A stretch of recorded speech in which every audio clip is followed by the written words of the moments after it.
hogy mehet. Csapó. És mondja, hogy csapó.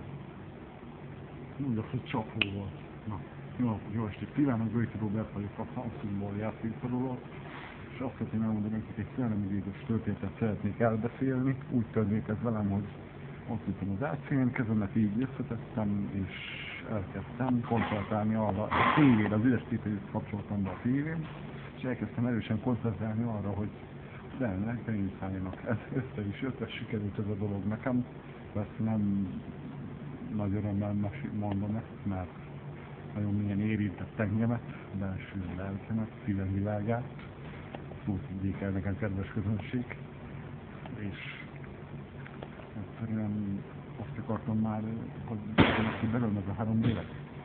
Azt akartam én már ezektől, mert annyira gyötörtek egyszerűen szorongattak engemet, hogy ma akartak múltani, és nem bírtam semmit csinálni ellenük.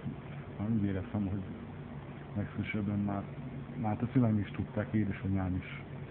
De édesanyám azt mondta, hogy beletörődött. Ő is csak azt mondta az orvosságokat, hogy ne szenvedjek ma annyira, hölgyeim és uraim, de úgy higgyék el, hogy én meg a szarjomból vagyok, hogy kiejte vagy gondba.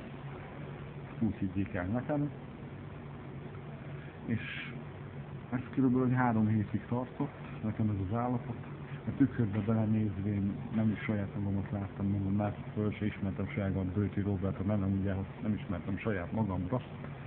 És végül is addig imádkoztam Isten Jóistenhez, utána ugye Jóistenhez imádkoztam, hogy már könyörüljön meg rajtam, hogy én nem a rossz, akkor a rosszokhoz folyamodtam, rosszokhoz fordultam, ezekre a rossz lelkekhez, de utána rájöttem arra, hogy ez nagy hiba volt, és azért imádkoztam az édes Jóistenem, mert én hiszek az Együstenbe, hogy most egy református